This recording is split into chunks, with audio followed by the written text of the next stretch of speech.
The Doctor Audio Adventures. The Doctor and the Planet of Origin, Part 1, written by Amy de Witt.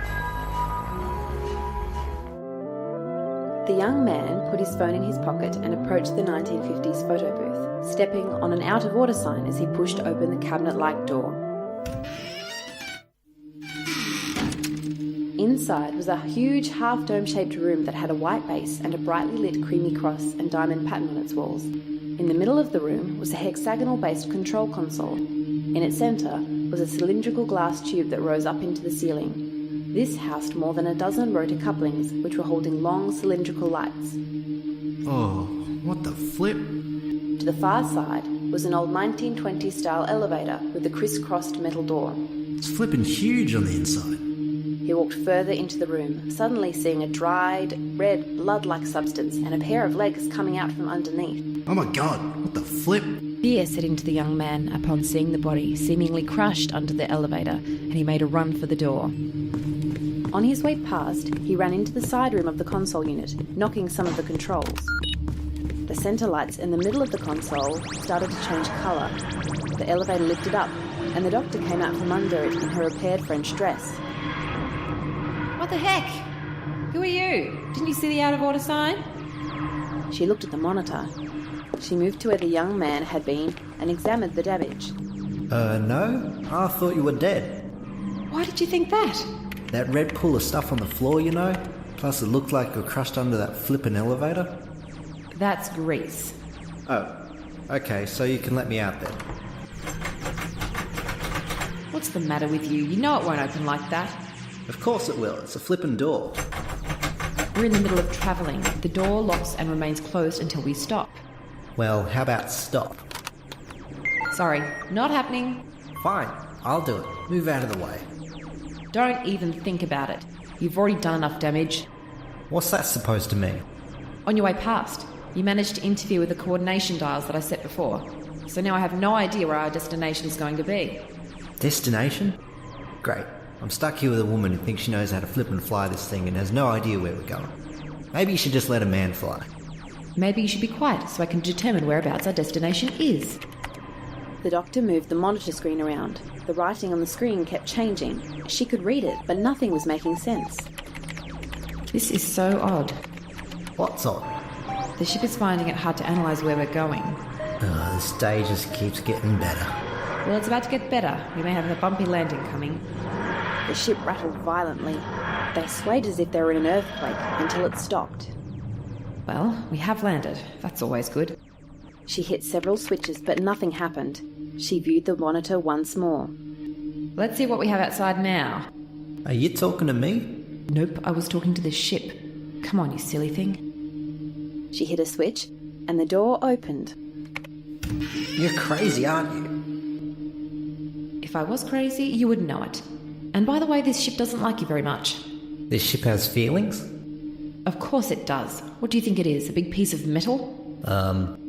Yeah. My gosh, what are they teaching humans these days? Why does the 0000 keep flicking up then unknown? That's a question worth asking. Why? I have no idea. Come on. I'm not going anywhere. Suit yourself. Not my fault if something happens to you and I'm not around to do something about. Fine. But you have to give me a flippin' straight answer for once. The Doctor and the young man stepped out of the ship onto a surface of sorts. It was like a mattress, soft and springy, but still supported them. The planet itself was dark. Not much light could be seen in the sky, nor any stars. It had an eerie feel to the place, like something was there, but there was nothing there. What the flip did you do? Where are we? Did we move? I didn't do anything. Yes, we did move. It's called a ship for a reason. To be precise, it's a time machine. I call it the Questr. Where are we? Well, that I have no idea, thanks to you. That's a time machine? Why is the outside a photo booth and looks nothing like a time machine? Rule 1. Looks can be deceiving. You assume I'm human, don't you? So, you're an alien? To you, yes. But you look human. Remember Rule 1. Looks can be deceiving. The Doctor knelt down to investigate the ground. She picked up a small piece, but it was not hard. She went to examine it closer, but it moved away itself, and merged back with the rest of the ground. How extraordinary. What's extraordinary? I've never seen anything like this before. What's your name again? I don't seem to remember you telling me.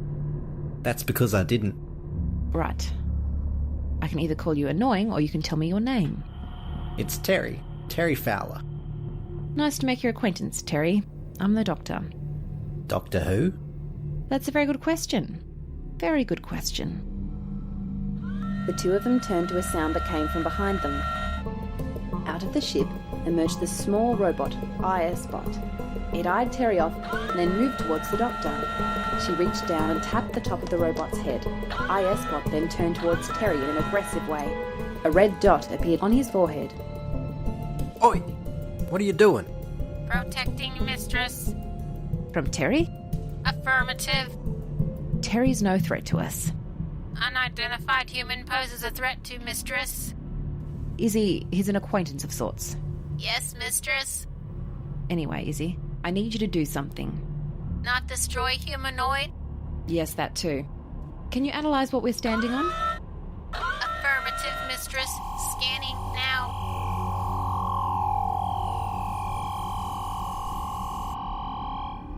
Scanning complete.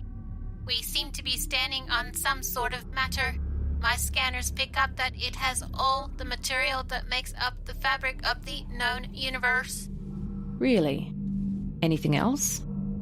It's living, It's what? alive, moving, forming things under our feet. How can it do that? Matter is often seen moving around, but not in masses of this scale. Something else is controlling it. But what? Suddenly, all around them, the ground started to collapse. Not just where they were, but also where the ship was. What's happening? I don't know. The ground under their feet collapsed. Darkness followed. There were no sounds, just complete darkness. Terry? Terry? I'm okay. I think. Probably won't be saying that tomorrow. Izzy? Yes, Mistress. Can you turn a light on? Affirmative, Mistress. Izzy's centre body lit up with a golden light. It illuminated what they had fallen into, a tunnel or passage of sorts. The doctor looked around at their surroundings and noticed the matter was moving faster in the tunnel. Oh my. What? The doctor pointed towards the ship. Two strange creatures stood near it. They had things moving along their skin, if it was even skin. It was hard to tell in this light. They were made from the same matter the ground was. Their appearance was humanoid form, but a much harsher body, almost like they'd been stuck together from random bodies. Their hands had claws of sorts, but were not complete as they were missing a couple of fingers. Who does it belong to? That would be me. Use it, you will to bring back our master. Will I? And your master is? Master of all and the darkness. You will help or die. Can't we negotiate? Help or die. Okay. Show me where your master is. The creature waddled slowly behind the ship. The doctor, Terry and Izzy followed. The other creature stayed behind. The tunnel continued on, but there was a slight change to the texture. It was smoother than before, not as much movement from the matter. Doctor? Yes, Terry? Is it just me, or do these creatures talk a little strange? Yes, I believe they were mainly created for brutal force, not speech. Hence it's so broken and confused. Why would someone create something like that? To get things done. They continued on in silence. The tunnel led out into an opening. It was quite big, stretching more than 30 metres wide by 50 metres high. In the centre of the ceiling was a huge ball of black matter. It swelled and pulsed. Matter attracted to it. Our master. Well, aren't you impressive? That big ball of stuff impresses you? Terry, don't be rude. Hello, to whom am I speaking? Master is not awake. Sleeps for thousands of years. You wake up or you will die! Die! Die or you will die! To be continued in the next story, The Doctor and the Planet of Origin, Part 2.